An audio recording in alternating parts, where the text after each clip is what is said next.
کہتے ہیں بڑودے کے لوگوں، میں آپ کو بہت صاف لفظوں میں یہ بات کہہ رہا ہوں، اپنے دماغ سے، اپنی عقل سے، اپنی سوچ سے اپنا مرتبہ قائم نہیں کیا جا سکتا ہے۔ مرتبہ تو رسول نے مقرر کر دیا ہے، مرتبہ تو رب نے مقرر کر دیا ہے۔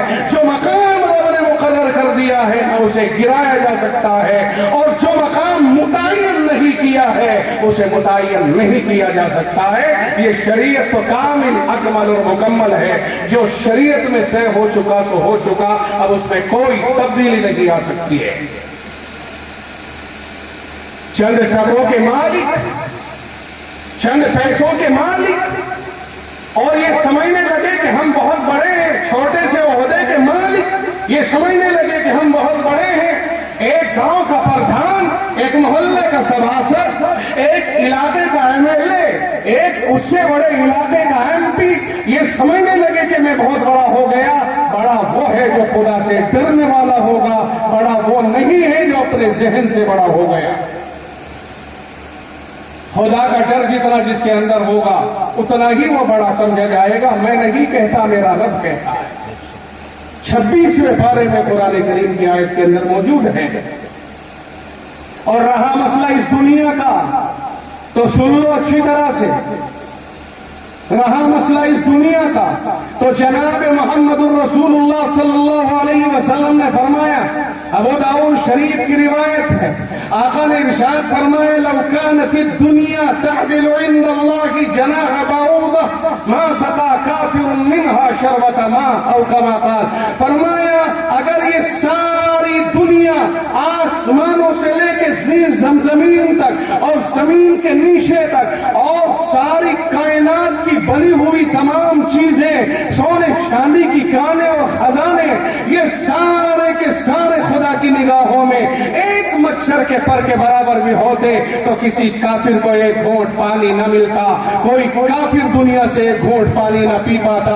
اس لیے جب رب نے اس دنیا کی کوئی اوقات ہی نہیں رکھی ہے تو ایک محل کا مالک، ایک پلاٹ کا مالک، ایک گاؤں کا ذمہ دار، ایک علاقے کا ذمہ دار، ایک ملک کا ذمہ دار یا ساری دنیا کا ذمہ دار، کیا اس کی اوقات ہے؟ اس لیے کہ رب کی نگاہوں میں پوری دنیا کی ایک مچھر کے پر کے برابر بھی اوقات نہیں ہے۔ یہ میں نہیں، مصطفیٰ کائنات کا ارشاد گرم ہے۔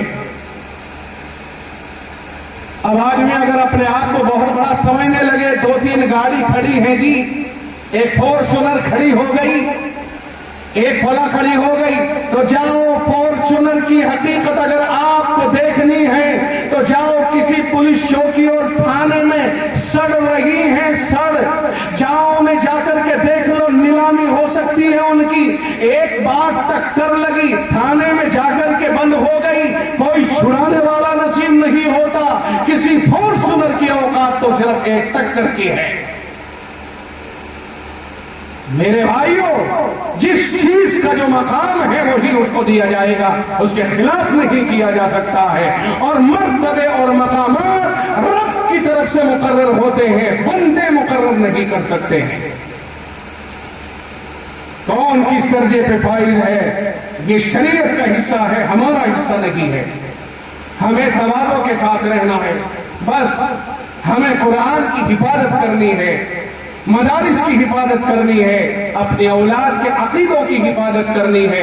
آج بھی اس گئے گزرے دور میں جو بھی ہم دیکھ رہے ہیں، اگر آپ یہاں آئے ہیں اور یہاں یہ دین کی باتیں سن رہے ہیں، آپ کے سروں پہ ٹوپیاں ہیں، چہروں پہ داڑھیاں ہیں، بدن کے اوپر شرعی لباس اور دین داروں والا لباس ہے، اگر آپ سجدے کرتے ہیں، سجدوں سے خدا کی زمین کو آباد کرتے ہیں، اگر آپ اور ہم جنازے کی نماز پڑھ لیتے ہیں، ہمارے بچوں کے کانوں میں اگر اذان پڑھ دی جاتی ہے، اگر ہمیں اللہ کا نام اور اس کا دین سکھایا جاتا ہے، آج بھی یہی قرآن والے ہیں جو ہمیں اللہ کا نام سکھانے والے اور اللہ کا دین بتانے والے ہیں۔ ورنہ کالج اور یونیورسٹیز کے اندر میں پوچھنا چاہوں گا، میں انکار نہیں کروں گا، مخالفت نہیں کروں گا، رد نہیں کروں گا، صرف ایک جزئیے کے اوپر میں تجزیہ کروں گا، میں